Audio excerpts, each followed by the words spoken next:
Bienvenidos a este análisis en profundidad. Hoy nos metemos de lleno en un texto de Tito Martínez. La idea central es potente. Jesús es el Mesías que Israel esperaba y, además, regresará para instaurar su reino. Exacto. Hoy vamos a meternos a fondo en unos textos de Tito Martínez. Concretamente, los que defienden que Jesús es el Mesías de Israel. Sí, nos basamos en fragmentos de Jesús es el Mesías verdadero del linaje de Abraham y de David, y también de Jesús es el verdadero Mesías de Israel. Exacto.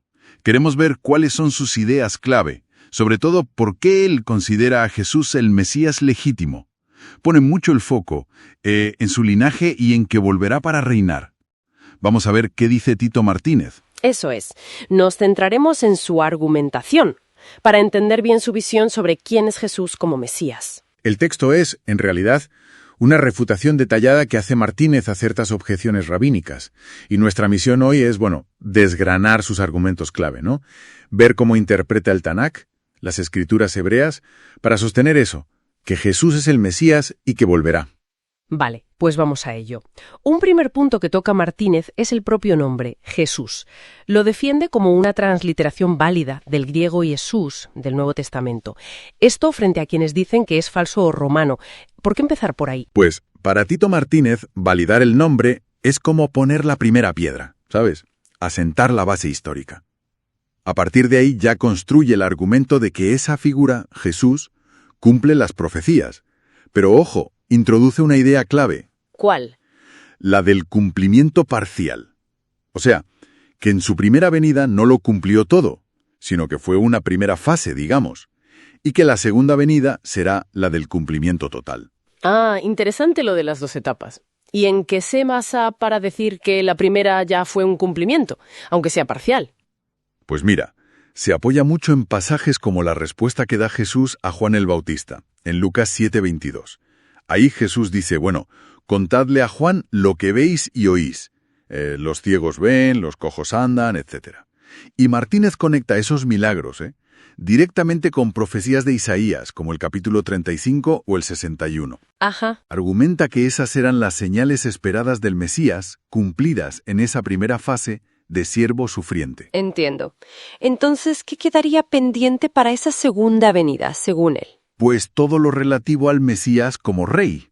O sea, reinar físicamente desde Jerusalén, traer la paz mundial, reconstruir el templo.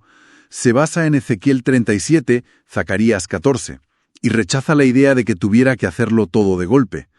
Insiste en que el Tanakh sí apunta a dos venidas. El énfasis es claro, volverá para reinar. Y eso nos lleva, claro, a Isaías 53, un texto fundamental en todo este debate. Martínez le da muchísima importancia, ¿no? Fundamental, sí. Y aquí Tito Martínez es muy tajante.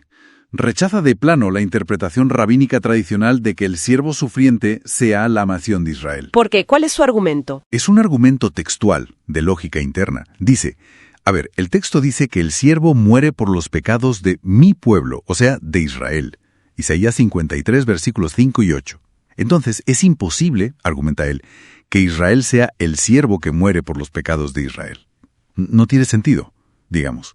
Es un pasaje, fundamental de la Biblia hebrea, del Tanaj. Sí. Según Tito Martínez, este capítulo es, crucial, no solo para identificar al Mesías, sino para entender su plan, como en dos fases. Y pone mucho énfasis en que Jesús es el verdadero Mesías de Israel y que además está destinado a regresar del cielo para reinar. Así es. El material de Tito Martínez, la verdad, presenta una argumentación muy sólida, muy estructurada para defender que Isaías 53 describe, pero sin lugar a dudas, a Jesús. O sea, no solo el sufrimiento. No solo su sufrimiento y muerte expiatoria, que también, sino que abarca su glorificación y su reinado.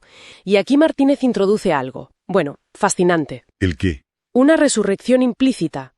Isaías 53.10 dice que después de que su vida sea puesta como expiación, verá linaje, vivirá por largos días. Ah, claro. El razonamiento de Martínez es, si el siervo muere físicamente, la única forma de que pueda vivir por largos días y ver linaje es resucitando. Lo cual obviamente conecta de lleno con la teología cristiana sobre Jesús. Efectivamente. Tito Martínez conecta todo esto con el Nuevo Testamento. Ve el cumplimiento en Jesús. Menciona la justificación por su sangre en Romanos, que Jesús llevó los pecados, como dice 1 Pedro. Sí. Incluso la intercesión por los transgresores. Isaías 53:12 dice, habiendo él llevado el pecado de muchos y orado por los transgresores. Y eso lo vincula a las palabras de Jesús en la cruz, según Lucas. Y esto nos lleva entonces a esa segunda parte del plan que comentabas al principio, que no todo es sufrimiento en Isaías 53, también hay gloria futura. Sin duda. Ahí el análisis de Martínez se centra en la glorificación posterior y por tanto en las dos venidas. Isaías 53:12 dice, le daré parte con los grandes y con los fuertes repartirá despojos. Vale. Para Tito Martínez esto se evidencia dentro del Tanakh, de un plan en dos etapas. La primera venida como siervo sufriente, que él da por cumplida en Jesús, y una segunda venida como rey mesiánico victorioso. Que aún estaría por venir. Exacto. Y conecta esto directamente con Zacarías 14, donde Jehová, que Martínez identifica con Jesús, en su regreso vuelve con sus santos al Monte de los Olivos, para reinar desde Jerusalén. Pone mucho el foco en esa idea. Jesús volverá para establecer su reino. Entonces, para recapitular un poco, la perspectiva tan detallada de Tito Martínez. Pues mira, la conclusión de Tito Martínez es firme. Isaías 52 y 53 dibujan el perfil de Jesús como el Mesías prometido a Israel. Argumenta que su primera venida cumplió la profecía del siervo, sufrió, murió por los pecados de Israel y, según su lectura y la fe cristiana, resucitó. ¿Y la segunda? Y sostiene que su segunda venida cumplirá las profecías del rey mesiánico, que regresará en poder y gloria para reinar. Cita Zacarías 12:10, y mirarán a mí, a quien traspasaron, como un momento futuro clave donde Israel reconocerá a Jesús como ese Mesías que rechazaron. O sea, el núcleo de su mensaje es, Jesús es el Mesías y volverá para reinar. Es interesante ver cómo, desde el punto de vista que presenta Tito Martínez, la figura de Jesús se convierte en el punto de convergencia de toda esa esperanza mesiánica. Aunque, claro, hay que decir que esta lectura choca frontalmente con la interpretación judía tradicional del mismo texto. Sí, totalmente. Y una parte clave de su análisis es refutar la interpretación rabínica más tradicional. La que dice que es Israel. Eso es, la que ve al siervo como la nación de Israel. Martínez argumenta que esa lectura choca con la lógica del propio texto. Vale, vamos a entrar ahí. Un punto clave que Tito Martínez subraya es esa aparente contradicción lógica si el siervo fuera Israel. Sí. Se apoya mucho en los versículos 5 y 8 de Isaías 53. Mas el herido fue por nuestras rebeliones, por la rebelión de mi pueblo fue herido. Claro. Y la cuestión que plantea Martínez es directa. ¿Cómo puede la nación de Israel sufrir o morir por las rebeliones de la propia nación de Israel? Para él eso es un obstáculo, insalvable para esa interpretación. Precisamente. Ese es uno de los pilares. Y está también lo del rechazo, ¿no? Si es rechazado por Israel. Justo. Ese es otro punto, el rechazo por Israel. Isaías 53:3 dice, escondimos de él el rostro. Martínez lo interpreta como que la propia nación de Israel rechaza al siervo. No puede ser el mismo, entonces. Claro. Y además, la cuestión de la ausencia de pecado. El verso 9, fíjate, afirma, nunca hizo maldad, ni hubo engaño en su boca. A ver, Tito Martínez sostiene que, la historia de Israel es compleja, tiene luces y sombras. Claro, como cualquier nación. Claro, pero esta descripción tan absoluta de alguien sin pecado dice que no encaja con la historia nacional. Pero sí encaja, claro, desde su perspectiva cristiana, con Jesús. Entendido. Y la naturaleza de su muerte. Eso también es central para Martínez, ¿verdad? No es Israel sufriendo por sí mismo. Correcto. El siervo muere por las rebeliones y pecados del pueblo. Lo recalcan los versículos 5, 8, 10. Ajá. No es un castigo colectivo por los propios actos, sino un sacrificio, individual, por otros. Subraya mucho la descripción del siervo. Dice que es alguien sin pecado, sin engaño en su boca, Isaías 53:9. Y según Martínez, eso no encaja con la historia colectiva de Israel, pero sí con la imagen de Jesús en los evangelios. ¿Ya? Y luego, un detalle que considera crucial. El texto habla de su muerte, de su sepultura, con los ricos. que él relaciona con José de Arimatea. Sí. Pero inmediatamente después dice que verá linaje, vivirá por largos días, Isaías 53:10. Y eso lo interpreta como... La resurrección, exacto. Como una referencia clarísima a la resurrección y a la vida eterna del Mesías después de morir por los pecados de otros. Para Martínez, Isaías 53 no solo identifica a Jesús como el Mesías que sufre, sino que también predice su glorificación y su futuro reinado. El versículo 12. Conecta así las dos venidas. Vuelve a reforzar: Jesús es el Mesías y volverá en gloria. Sí, es que la interpretación de Isaías 53 es crucial, de verdad. Tito Martínez choca, digamos, con la visión más tradicional judía, que ve ahí a la nación de Israel. Él propone una lectura centrada en una figura individual: el Mesías, Jesús. Vale. Y recalca que es una prueba clave de quién es Jesús y de que volverá como rey. Cita versículos como el 53.5 y sobre todo el 53.8. Ahí se lee que el siervo fue cortado de la tierra, y por la rebelión de mi pueblo fue herido. Ajá. Entonces, Martínez plantea, a ver, ¿cómo puede la nación de Israel morir o ser herida por los pecados de la misma nación de Israel? Claro, suena redundante. Para él establece una diferencia muy clara. Una cosa es mi pueblo y otra el siervo que sufre por ese pueblo. Ya veo. Es un punto de interpretación textual, bastante directo. ¿Y hay más versículos que él ve incompatibles con esa idea de Israel siervo? Sí, resalta mucho Isaías 53.9. Aunque nunca hizo maldad, ni hubo engaño en su boca. Sostiene que, aunque Israel es el pueblo elegido, decir que nunca hubo maldad o engaño en su historia como nación, pues es complicado, ¿no? Históricamente. Complicado, sí. Pero en cambio, dice Martínez, esa descripción sí encaja perfectamente con cómo presenta el Nuevo Testamento a Jesús, sin pecado. Y aquí es donde ya conecta todo directamente con Jesús, claro. ¿Cómo detalla Tito Martínez que Jesús cumple punto por punto estas profecías? No solo el sufrimiento. Exacto, va uno por uno. Los versos 5 y 8, herido por nuestras rebeliones, los aplica de lleno al sacrificio de Jesús por los pecados de Israel. También el silencio de Jesús ante los que le acusaban. Lo compara con el cordero del verso 7 que va al matadero, sin quejarse. Y Martínez también señala detalles muy específicos de la muerte de Jesús que encajarían, ¿verdad?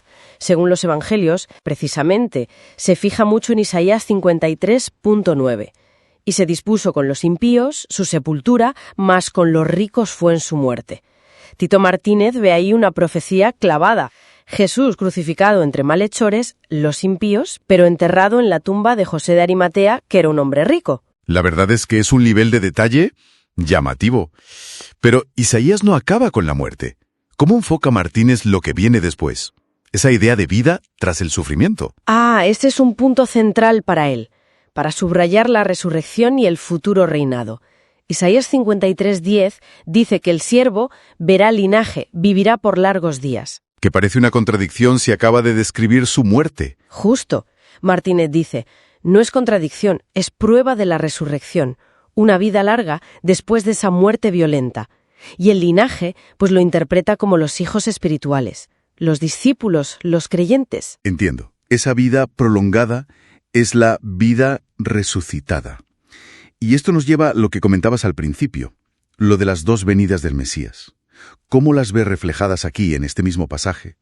Pues sí, argumenta que Isaías 52 y 53 tienen las dos caras. La primera venida, la del siervo que sufre y expía. Esa dice, ya la cumplió Jesús. Vale. Pero luego señala versículos como Isaías 52:13, mi siervo será prosperado, será engrandecido y exaltado. O el 53:12, le daré parte con los grandes. Para Martínez, esto es la prueba de una segunda venida. Esta vez no para sufrir, sino como rey exaltado, victorioso. O sea que... Y esto refuerza para él que Jesús es el Mesías de Israel que tiene que volver para reinar. Queda claro. Para Tito Martínez es una profecía completa. Sacrificio, resurrección y reino futuro.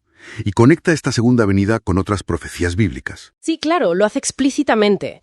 Conecta esa exaltación futura con, por ejemplo, Zacarías 14. Ese pasaje describe la venida de Jehová que Martínez identifica con Jesús en su regreso, con sus santos para reinar desde Jerusalén. Y también Zacarías 12:10, donde dice que los habitantes de Jerusalén mirarán a mí a quien traspasaron. Él lo interpreta como el futuro reconocimiento de Jesús como Mesías por parte del pueblo judío, un reconocimiento nacional. Muy bien, pues resumiendo el análisis de Tito Martínez, Isaías 52 y 53 serían un retrato detallado y exclusivo de Jesús, Mesías que sufre, muere, resucita y, fundamental, que volverá en gloria como Rey de Israel y del mundo. Y rechaza la idea de Israel como siervo por la lógica interna del texto, como él la ve. El material de Tito Martínez, la verdad, presenta una argumentación muy sólida, muy estructurada, para defender que Isaías 53 describe, pero sin lugar a dudas, a Jesús. O sea, no solo es sufrimiento. No solo su sufrimiento y muerte expiatoria, que también, sino que abarca su glorificación y su reinado. Y esto, claro, nos deja una pregunta para darle una vuelta, ¿no? ¿De qué manera puede influir el aceptar esta interpretación tan específica de Isaías 53, como la presenta Martínez, en cómo se entiende toda la profecía mesiánica, la figura de Jesús y lo que se espera de su futuro? Otro tema peliagudo, la genealogía. Un punto que salta enseguida en los textos de Martínez es que él insiste muchísimo en que Jesús tiene que ser descendiente biológico, directo de Abraham y del rey David. Y ojo, específicamente a través de José. Correcto. Para Tito Martínez, la línea mesiánica va por el padre, es patrilineal. Y para apoyar esto, pues cita varios pasajes. Romanos 1:3, Apocalipsis 22:16. Mateo 1:1, Lucas 3:23. Los usa para decir que Jesús era hijo biológico de José. Sí, y recalca eso de que el ángel llama a José hijo de David. Para él eso es prueba de la conexión paterna. Clave. Claro, pero entonces, a ver, si esa línea paterna biológica por José es tan importante para Tito Martínez, ¿qué hace con el nacimiento virginal? Porque los evangelios, parece que van por otro lado, ¿no?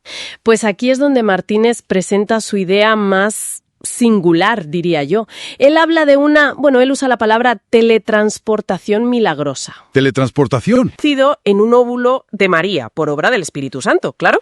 O sea, que según él, así se cumplirían las dos cosas. Exacto.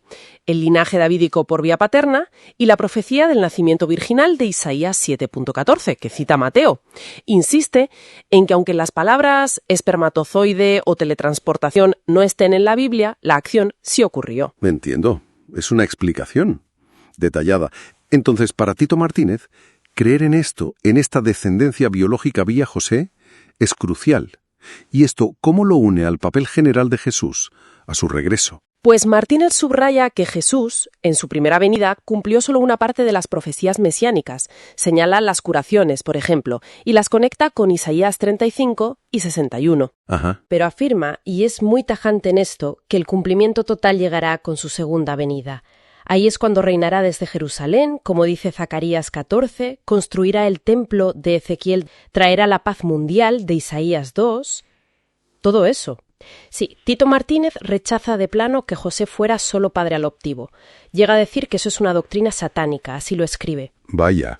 Y también responde objeciones que él dice que vienen de fuentes judías. Menciona al rabino Shraga Simons.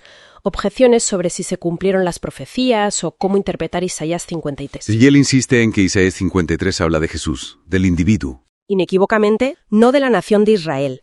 Defiende que Jesús fue el mayor profeta y que su regreso hará que Israel se arrepienta y le reconozca, citando Zacarías 12:10.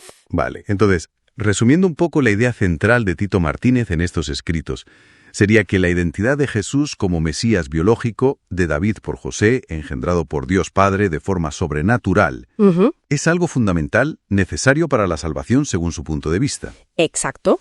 Y que su regreso para reinar es la gran expectativa pendiente. Si el cristianismo habla de nacimiento virginal, ¿cómo defiende Martínez que Jesús desciende de David por línea paterna? Que es un requisito mesiánico clave. Martínez afirma que José fue el padre biológico de Jesús. Lucas 1:35. El Espíritu Santo vendrá sobre ti, no como que no hubo padre humano, sino como que Dios actuó milagrosamente usando el esperma de José. Como José la descendiente de David, pues así se cumpliría el linaje paterno davídico, que citan Mateo, Lucas, Romanos 1:3, sin necesidad de relación sexual.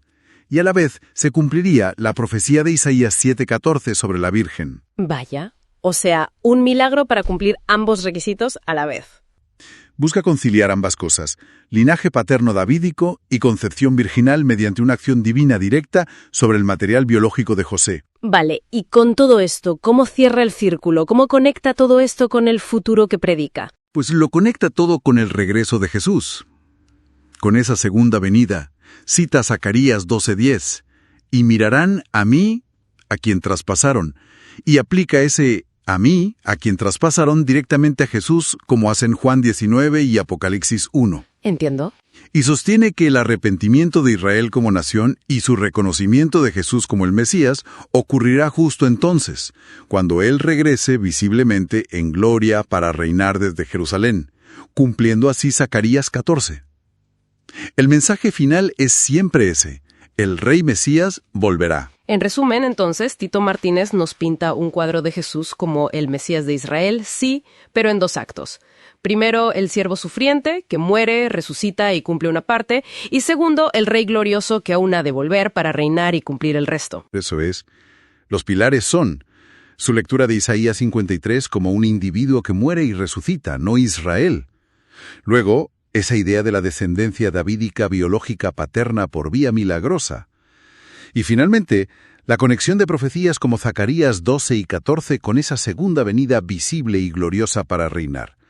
Todo apunta a que Jesús es el Mesías y regresará. Desde luego, la forma en que se interpretan estas profecías clave, como vemos en el análisis de Martínez, define totalmente la comprensión de quién es el Mesías y qué se espera del futuro. Da que pensar, ¿no? Sin duda, Jesús es el Mesías y regresará. Y para quien quiera profundizar en estos argumentos concretos de Tito Martínez, él ofrece sus estudios bíblicos para descargar gratis. Se pueden encontrar en su sitio web, las21tesisdetito.com. El enlace directo a este estudio en particular debería estar en la descripción o en los comentarios asociados a este audio.